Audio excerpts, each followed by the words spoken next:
Hello! So, welcome back po sa TerraPage Philippines. So, for this video, gawin natin ang weekly horoscope para po sa may mga Sun, Moon, at Rising Sign Aries for October 13 to 19.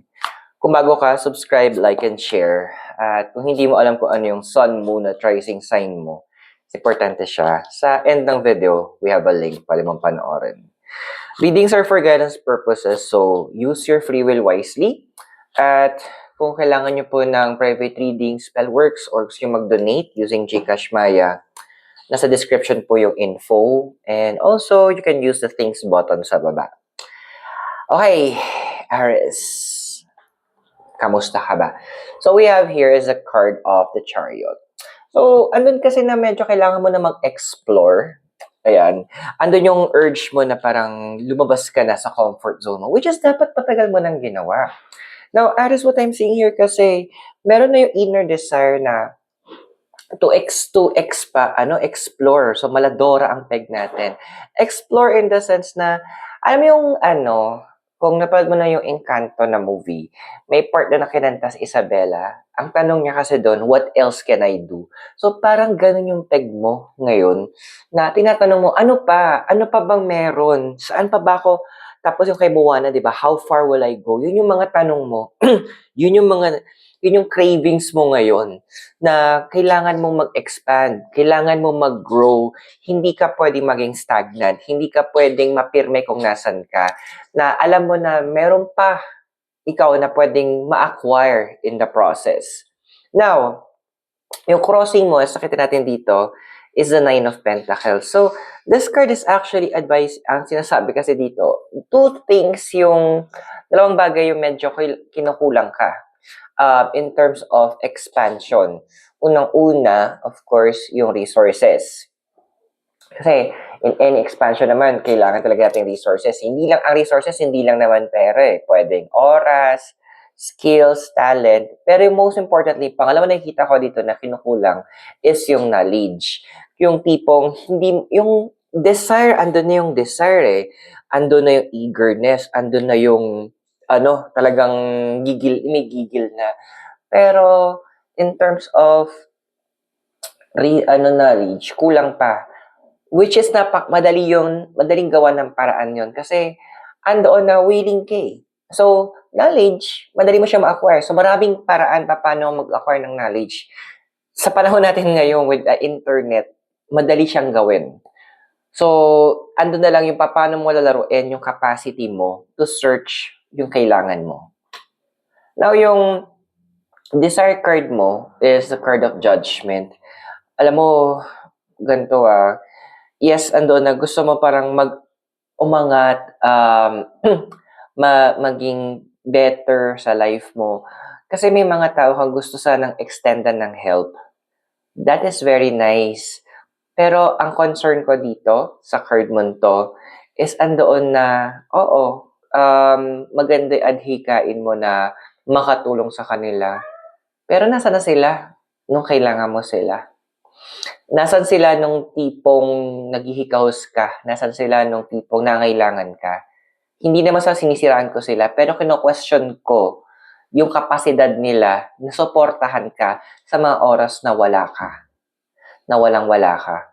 Alam mo, pinapa-advise ng card na to sa'yo?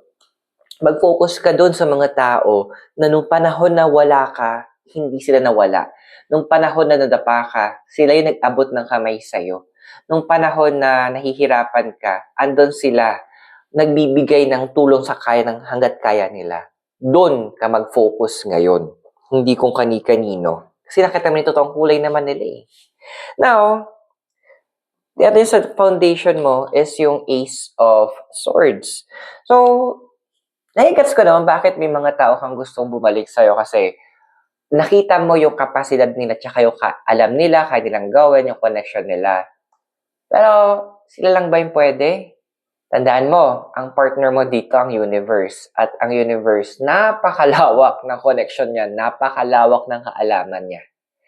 So, instead of you na nagpo-focus na, sana bumalik na itong mga taong to para mas maging okay ako. No. Move forward. Kasi meron namang iba papadala yung universe eh. Now, I understand kasi sa past mo, yung King of Cups mo, Aries, andun na nagkaroon ka ng emotional attachment. Invest ka din eh. Napamahal sa yung mga tao. Siyempre, pag andun na madalas sa kakasama mo, andun na nagkakaroon ka ng meron tinatawag tayong attachment. So, nagkaroon ka ng, siguro nagkaramihan sa inyo, nagkaroon ng separation anxiety mula sa mga taong to. Kasi, out of the blue, bigla na nawala tong mga to eh. So, andun yung point na pinapala sa'yo ng card. May mga bagay na hindi na natin makokontrol. Let them go. Umaga, ikaw na yung mag-decide na enough na. Minsan kasi yung pagbitaw sa mga tao, yun yung best option na pwede natin gawin. Yun yung best step na pwede natin i-take. Kasi, the more you're kung go-hold on ka, ang tanong, nag-hold on din ba sila sa'yo? Now, in the possible future na ikaw, we have here is the Ten of Swords. Alam mo, nakakatawa lang kasi ang dami sa inyo magde-decide na, o nga, tama na to. Bahala na kayo sa buhay nyo. I'll focus on myself, which is good. So, andoon na medyo may nonchalant na kayo. Yung mga tipo, parang may mga iba sa kanila, may mga babalik eh. Pero alam mo yung point, reason ng pagbalik nila? Kasi may kailangan sila sa'yo. So, ayun na naman tayo. Naalala ka na lang, no, may kailangan sila. Naalala ka lang kasi nahihirapan sila. Pero ando na yung linya mo na, okay. So, ando na, magkakaroon ka na ng deadma factor, which is good kasi hindi naman sa nagiging masama ka, pero nakikita mo na yung value mo, nakikita mo na yung importansya mo, at nakikita mo na rin kung ano yung tingin nila sa'yo. At dahil doon, nagre-respond ka lang. Ngayon, kung mamasamain nila yon, hindi mo kasalanan. Nagre-respond ka lang sa ginawa nila. Nagre-respond ka lang sa ugali nila. Hindi ka talaga yun eh. Andoon lang na binalik mo lang talaga yung energy na binibigay nila sa'yo. Okay lang yun. Kung nakaka-resonate ka sa reading, so don't forget to subscribe, like, and share. Ayan. Pero tuloy natin muna yung reading mo, Aries. So, what's your emotional environment? We have here is the Eight of Cups. Ayan na nga. So, di ba si 8 is about strength cups? So, I mean, look at the picture itself. Ando na yung point na you'll be walking away. Pero ang maganda dito, nag-walk away ka from them, pero bit-bit mo yung mga lessons sa tutunan mo. Isang sinabi ko noon, nag-resign ako sa isang company, exit interview ko. Ang tanong sa akin nung HR manager, sa lahat man nangyari, bakit, ano yung tutunan mo?